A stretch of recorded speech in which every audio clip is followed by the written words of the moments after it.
এই শোনো, হ্যাঁ বলো। আমার এই বিয়েতে মত ছিল না, আমার বাবা আমার ইচ্ছে ছিল তাই আমি এই বিয়েটা করেছি। আমার 3টে শর্ত আছে। আচ্ছা কি শর্ত তোমার বলো। আমার প্রথম শর্ত, আমার চুল যখন বাঁধা থাকবে তখন আমার রোম্যান্সের মুড থাকবে না। আচ্ছা আমার দ্বিতীয় শর্ত হলো, আমার চুল যখন হাফ খোলা থাকবে আর হাফ বাঁধা থাকবে তখন আমার রোম্যান্সের মুড থাকতেও পারে না থাকতেও পারে। আর আমার তৃতীয় শর্ত হলো, আমার যেদিনকে পুরো চুল খোলা থাকবে সেদিনকে আমার রোম্যান্সের মুড থাকবে। তোমার তো শর্ত আমি শুনলাম, এবারে আমারও 3টে শর্ত আছে, সেগুলো শুনে নাও। আমার প্রথম শর্ত, যেদিন আমি মদ খাবো না সেদিন আমি রোমান্স করব না।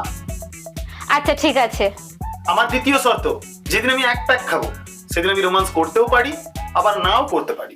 আচ্ছা এটাও ঠিক আছে। আমার 3 নাম্বার শর্ত, যেদিন আমি ফুল মদ খেয়ে আসবো সেদিন তোমার চুল বাঁধাই থাক আর খোলাই থাক, আমি কোনো কথা শুনবো না আর মানবো। হ্যাঁ হ্যাঁ নয় হ্যাঁ।